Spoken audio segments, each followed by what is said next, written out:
तो पढ़ने वाले हैं हम टेंस, ठीक है। तो टेंस का इंट्रोडक्शन मैंने लास्ट क्लास में ऑलरेडी कर दिया था। थोड़ा सा पूछूं, किसी को याद है कुछ तो देखा जाए। ओके, मैं तुम्हें बोली थी कि टेंस कहाँ से पता चलता है हमें, सेंटेंस का कौन सा पार्ट हमें बताता है कि सेंटेंस कौन सा टेंस में है। कौन सा? War part. कौन सा बताता है? War part. सेंटेंस में हम वॉर को देख के पता लगा सकते हैं कि ये कौन सा टेंस में है। सब्जेक्ट ऑब्जेक्ट सेम हो सकता है, कोई दिक्कत नहीं, जस्ट वॉर बदलेगा तो टेंस भी बदल जाएगा, ठीक है। जस्ट वॉर बदलेगा तो टेंस भी बदल जाएगा, ठीक है। तो इसका मतलब टेंस ही बदलता, मतलब टेंस को बदला है, टेंस को पता लगाने के लिए वॉर फॉर्म ही चेंज होता है, तो मतलब वॉर भी हमारा टेंस फॉर्म करते हैं। तो सब्जेक्ट ऑब्जेक्ट सेम होता है, just war subject object same हो सकता है, वॉर वर्ड अगर चेंज हो जाएगा तो फिर टेंस बनेगा, राइट। तो कौन सा टेंस में कैसे वर्ब चेंज होता है वो हम देखने वाले हैं, और कौन सा टेंस में कौन सा टेंस हम कब यूज करेंगे वो भी हम देखने वाले हैं, ठीक है। तो देखो टेंस हमारा तीन कैटेगरी, दो कैटेगरी का मैं तुम्हें ऑलरेडी कह चुकी थी। थर्ड वाला फ्यूचर में बोलूंगी नहीं टेंस, क्योंकि टाइम होता है वो फ्यूचर का, फ्यूचर में क्या होगा फिक्स नहीं है, that's why it is not tense. Future में क्या होगा वो बताने के लिए हम मोडल यूज करते हैं, विल शैल यूज करके फ्यूचर को बताते हैं। तो इसलिए कोई मतलब नॉर्मल फॉर्म यूज करेगा, बी फॉर्म यूज करने का जरूरत नहीं है, ठीक है। तो इसलिए मैं इसको टेंस नहीं बोलूंगी, ठीक है। तो सिंपल सी बात है, टेंस हमारे दो प्रकार के हैं। क्या कहते हैं हमारा? Present tense, past tense. ये ऑलरेडी मैं तुम्हें बता चुकी थी, राइट, ठीक है। तो जो वर्ब सब्जेक्ट और जो ऑब्जेक्ट है वो तो सेम रहता है, जस्ट वर्ब में बदलाव होता है। कैसे बदलाव होता है देखो सुनो। तो प्रेजेंट का भी चार कैटेगरी है, पास्ट का भी चार कैटेगरी है। प्रेजेंट का जो कैटेगरी है और पास्ट का सेम कैटेगरी है। प्रेजेंट सिंपल या फिर पास्ट सिंपल इसे हम कह सकते हैं कॉन्टिन्यूस, ठीक है। प्रेजेंट कॉन्टिन्यूस या फिर past continuous, perfect, present continuous sorry present perfect या फिर पास्ट परफेक्ट,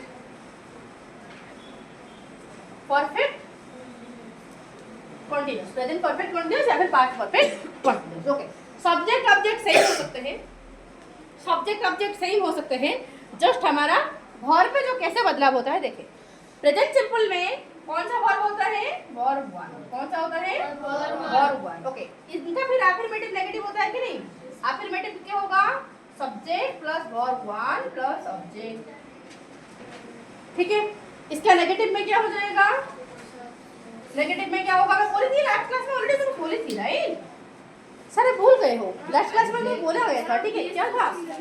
नेगेटिव में क्या होगा? सब्जेक्ट प्लस डू या फिर plus verb one plus object, ठीक है। इंटरोगेटिव में क्या था?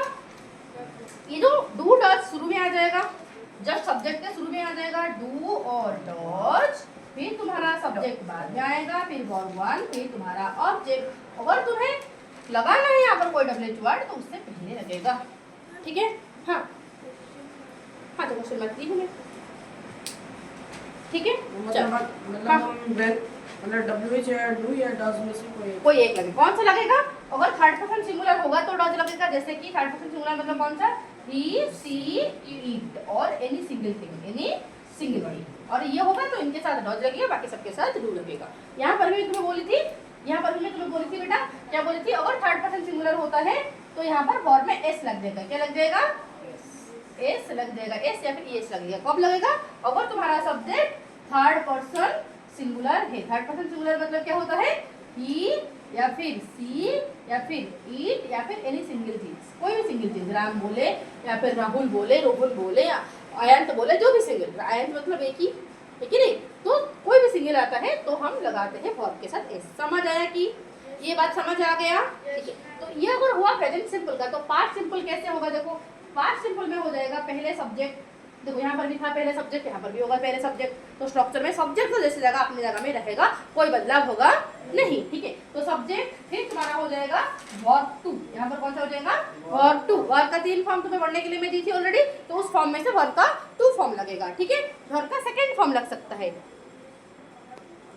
तो लगेगा, ठीक है। हाँ, प्रेजेंट में वर्ब वन, पास्ट में वर्ब टू, ठीक है, ओके। तो फिर ये क्या हो जाएगा? ऑब्जेक्ट तो सेम रहेगा ही, ये रहा अफर्मेटिव का, ये रहा अफर्मेटिव का। फिर इसको नेगेटिव करें तो कैसे होगा? नेगेटिव करें तो क्या हो जाएगा? सब्जेक्ट प्लस डीड लग जाएगा, डीड प्लस वर्ब वन हो जाएगा। ध्यान रहिए, हमेशा बच्चे गलती करते हैं, क्या करते हैं? यहाँ पर डीड लगा देते हैं, फिर भी यहाँ पर वर्ब टू ही लिख लेते हैं, जबकि ऐसे नहीं होगा। हाँ, प्रेजेंट में डज सिंगुलर में थर्ड पर्सन सिंगुलर आया मतलब हमेशा वर्ब में एस में जो एंड हो रहा होगा वो वर्ब हमेशा थर्ड पर्सन सिंगुलर के साथ लगते हैं। डॉज हो, हाज हो, ईज हो, वाज हो, हमेशा एस में एंड होने वाले वर्ब हमेशा थर्ड पर्सन सिंगुलर के साथ आता है। समझ है? तो हाज हो, ठीक है, डज हो, ये सारे हमारे आ जाते हैं थर्ड पर्सन के साथ। हमेशा एस में एंड होने वाले वर्ब थर्ड पर्सन के साथ आएंगे। डन? हाँ तो नहीं लगा हाँ, अरे भाई तो नॉट लगा ही नहीं यहाँ पर।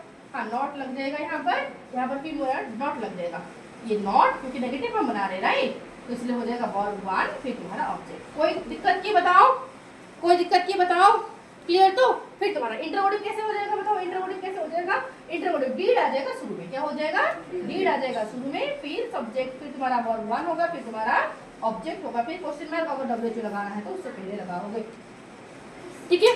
तो ओके, तो ये हमने सिंपल के बारे में जस्ट देखा, ये हमने सिंपल के बारे में जस्ट देखा। ओके, अब हम देखें, ये तो जस्ट मैंने स्ट्रक्चर बताई, ये जस्ट मैंने स्ट्रक्चर बताई। अब ओके, ये स्ट्रक्चर हम कब लगाएंगे? ये स्ट्रक्चर हम कब लगाएंगे? कौन सा सेंटेंस बनाने के लिए लगाएंगे? इनका यूज क्या होता है और ये कैसे सेंटेंस होगा? थोड़ा सा एक एग्जांपल मैं लेके देखो तो फिर तुम्हारा यूज में बताऊंगी तुम्हें। ठीक है? ओके, फर्स्ट अभी एग्जांपल लेके देखते हैं। ठीक है? एक एग्जांपल जो कि बिल्कुल इसी स्ट्रक्चर को फॉलो कर रहा होगा। ठीक है? Present simple. Okay, that to ये हिंदी में कैसे सेंटेंस बेटा? ये हिंदी में तो प्लस ह में एंड हो रहे होंगे। क्या हो रहे होंगे? तो प्लस ह में। फॉर एग्जांपल पापा जाते हैं, मम्मी खाना बनाती है, हम रोज पढ़ाई करते हैं, हमें होमवर्क लाइक मैम होमवर्क देते हैं। ठीक है? हम ग्रामर पढ़ते हैं, तो प्लस ह। ठीक है? तो में ता ती हो सकता है, कोई दिक्कत नहीं, बट तो प्लस ह में एंड होते हैं जो सेंटेंस, उसी के साथ हमारा होगा ये वाला स्ट्रक्चर। फॉलो समझ आया कि? ठीक है, तो जैसे कि एक एग्जांपल ले सकते हैं कि हम इंग्लिश ग्रामर पढ़ते हैं, तो क्या हो जाएगा कि we study इंग्लिश ग्रामर। समझ आए कि? तो यहाँ पर we हो गया हमारा सब्जेक्ट, स्टडी हो गया हमारा वर्ब वन, इंग्लिश ग्रामर हो गया हमारा ऑब्जेक्ट। क्यों? ये कैसे ऑब्जेक्ट हुआ? कैसे आपको पता चला मैम ये ऑब्जेक्ट है? मैं तुम्हें बोली थी ऑब्जेक्ट फाइंड करने का मैं ट्रिक तुम्हें बोली थी। कैसे फाइंड करते हैं ऑब्जेक्ट? व्हाट पूछने के, हम व्हाट पूछेंगे, whom पूछेंगे वर्ब के बाद। तो इस वर्ब, ये रहा वर्ब, तो वर्ब को पूछो जरा कि we study what, English grammar answer आ रहा है तो ऑब्जेक्ट कैसे फाइंड करेंगे? व्हाट या फिर whom पूछ के। क्या करेंगे? व्हाट या फिर whom पूछ के। सपोज फॉर एग्जांपल होता कि we beat रोहन, तो we beat whom, तो आंसर आ जाएगा रोहन, तो उस केस में रोहन हो जाएगा हमारा ऑब्जेक्टिव केस, रोहन हो जाएगा हमारा ऑब्जेक्ट। समझ आया कि? ओके, सब्जेक्ट कौन होता है? सब्जेक्ट कैसे पहचानेंगे? सेंटेंस में जो कोई काम को करता है वो होता है सब्जेक्ट। ठीक है? तो यहाँ पर जो स्टडी कर रहे हैं, कौन कर रहे हैं? हु स्टडी, कौन स्टडी कर रहे हैं? हम स्टडी कर रहे हैं, तो इसलिए ये हो जाएगा हमारा सब्जेक्ट। समझ रहे? तो और जो काम हो रहा है वो हो जाता है वर्ब। आई होप इतना क्लियर हो गया। ठीक है, तो इसका नेगेटिव कन्वर्ट करें तो कैसे करेंगे इसका नेगेटिव कन्वर्ट? सब्जेक्ट को सब्जेक्ट रखें, इसका मतलब क्या हो जाता है? हम स्टडी करते हैं, हम इंग्लिश ग्रामर पढ़ते हैं, हम इंग्लिश ग्रामर स्टडी करते हैं। समझ रहे हैं? तो इसका नेगेटिव हो जाएगा हम स्टडी नहीं करते हैं, हम इंग्लिश ग्रामर नहीं पढ़ते हैं। तो कैसे हो जाएगा? वी, यहाँ पर होगा डॉज नहीं लगेगा। क्यों नहीं लगेगा? क्योंकि वी मतलब एक से ज्यादा, सिंगल नहीं है। ठीक है? तो इसलिए डू लगेगा। वी डू नॉट, फिर तुम्हारा स्टडी तो स्टडी हो जाएगा। We do not normal verb one होगा, तो वी डू नॉट स्टडी, फिर हो जाएगा इंग्लिश ग्रामर। डन ना? कोई दिक्कत बताओ?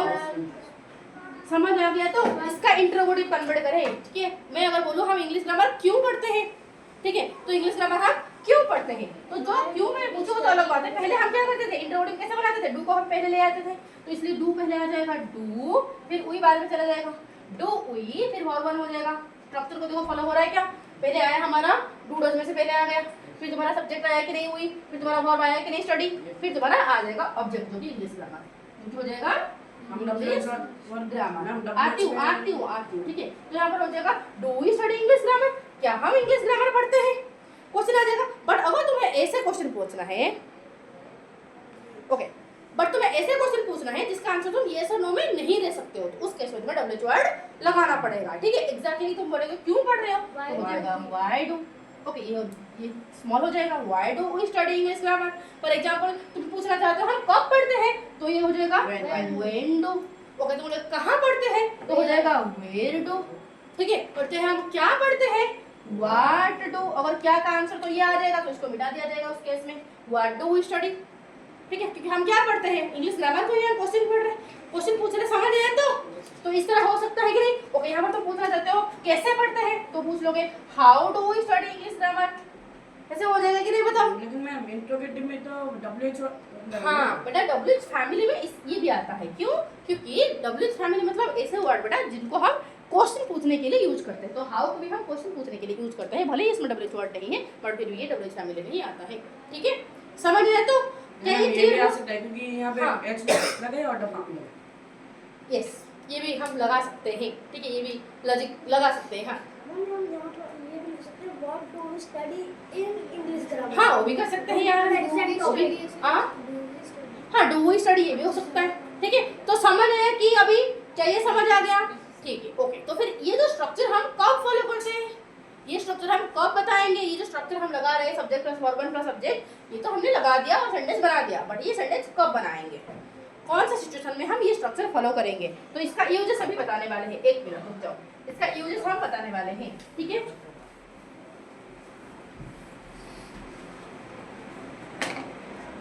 यूजेस प्रेजेंट सिंपल का यूजेस, प्रेजेंट सिंपल का क्या क्या यूज है, इसे हम कब यूज करते हैं बताओ? फैक्ट बताने के लिए और ट्रूथ बताने के लिए। Very good. कोई सच है, ठीक है, कोई काम सच है, कोई उसे झूठा नहीं कह सकता, कोई सच ही होगा, कोई फैक्ट है होगा ही होगा, तो उस केस के लिए हम बताते हैं, उस केस के लिए हम यूज करते हैं प्रेजेंट सिंपल। मतलब ये स्ट्रक्चर यूज होगा, वो सेंटेंस बताने के लिए हम ये स्ट्रक्चर यूज करेंगे। फॉर एग्जाम्पल कोई काम हमारा होगा ही होगा, सच है, ठीक है, फॉर एग्जाम्पल ट्रूथ है, ठीक है, वो ट्रूथ है, उसे मानना ही है, ठीक है, और कोई फैक्ट है, सच है, ठीक है, यूनिवर्सल ट्रूथ है, तो प्रेजेंट सिंपल यूज होगा। और कब कोई काम को हम रेगुलरली करते हैं, रोज करते हैं, ठीक है, डेली करते हैं, कोई काम को हम रोज करते हैं, तो उस केस के भी हमारा प्रेजेंट सिंपल लगेगा। और कब लगेगा प्रेजेंट सिंपल बता सकते हो? कोई फ्यूचर में कोई काम होने वाला है बट उसका कोई फिक्स टाइम है, फ्यूचर में कोई काम होने वाला है बट उसका टाइम हमें ऑलरेडी पता है। फ्यूचर में क्या होगा हमें पता यूजुअली होता नहीं है, बट टाइम टेबल के हिसाब से चले तो ऑलरेडी, फॉर एग्जांपल जैसे कि रेलवे का टाइम टेबल, राइट, रेलवे कब आने वाला है, स्टेशन में कब पहुंचने वाला है, ऑलरेडी तुम्हारे पास आइडिया होता है, तो you know when the train exactly will reach the station, है कि नहीं? तो जब यह आ जाता है तो उस केस में जो अगर तुम्हें फ्यूचर में कोई काम कब होगा एग्जैक्टली तुम्हें टाइम पता चल जाता है, उस केस को बताने के लिए भी हम प्रेजेंट सिंपल यूज करते हैं। तो यहाँ पर मैं लिख सकती हूँ to tell exact to tell the future action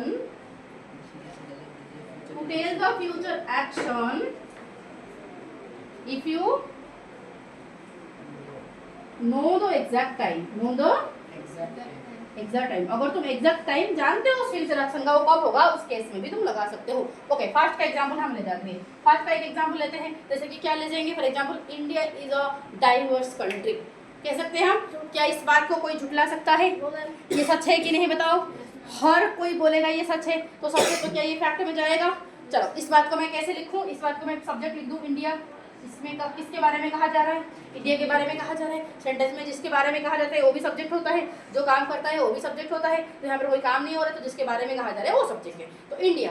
फिर हमारा हो जाएगा इंडिया है, यहाँ पर तो कोई काम नहीं हो रहा है तो कोई वर्ब तो लगेगा नहीं, तो फिर क्या लगेगा मैम? है को दिखाने के लिए हमारा स्टेट ऑफ बी का वर्ब लगता है, बी वर्ब लगता है, ठीक है, क्या लगता है हमारा? Be verb. क्या लगता है हमारा?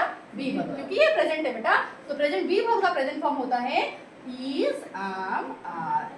समझ आए? तो बी वर्ब का प्रेजेंट फॉर्म होता है इज, आम, आर, ये प्रेजेंट फॉर्म होता है, ये वर्ब 1 होता है, ये प्रेजेंट फॉर्म होता है, ठीक है। वर्ब 2 होता है इसका वाज, वेयर, क्या होता है? Was, where. वर्ब 3 होता है इसका बीन, वर्ब 4 होता है इसका बीइंग, क्या होता है? बीइंग। ध्यान रहे, तो इसमें वर्ब 1 हमें लगाना है, क्या लगाना है? वर्ब 1, तो इसीलिए मैं लगा दूंगा ईच, क्योंकि इंडिया एक होता है, राइट, इंडिया एक है तो सिंगल के साथ हमारा लगेगा ईच, ठीक है, तो इंडिया ईच। और खास ले भाई, खास ले, नाम मेरा निकल गया भाई अदरक बोला था ना।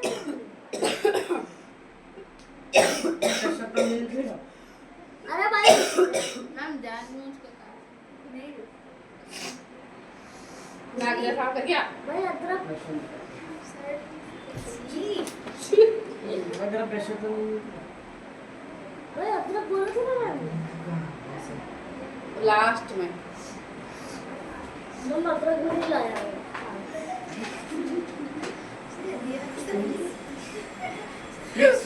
ओके ओके ओके, छोड़ो। तो क्या देख रहे थे हम, कुछ बोल था, तो India is a diverse country, India is a diverse country, क्या बोलते हो? हाँ लगा तो है,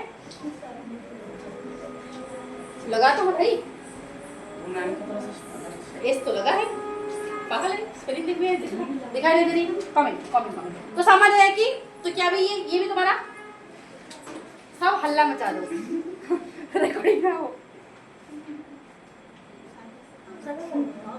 हाँ देखो, तो India is a diverse country, क्या ये सब सच बात है? तो क्या ये प्रेजेंट सिंपल का है कि नहीं, मुझे बताओ। प्रेजेंट सिंपल का फॉलो किया तो इस तरह बहुत सारे सेंटेंस तुम लिख पाओगे कि नहीं, बताओ।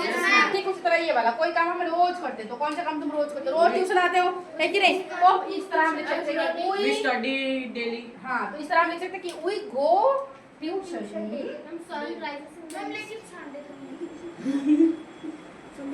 Regularly. That's not part of time table, obviously सबको हॉलीडे होता है भाई, ठीक है।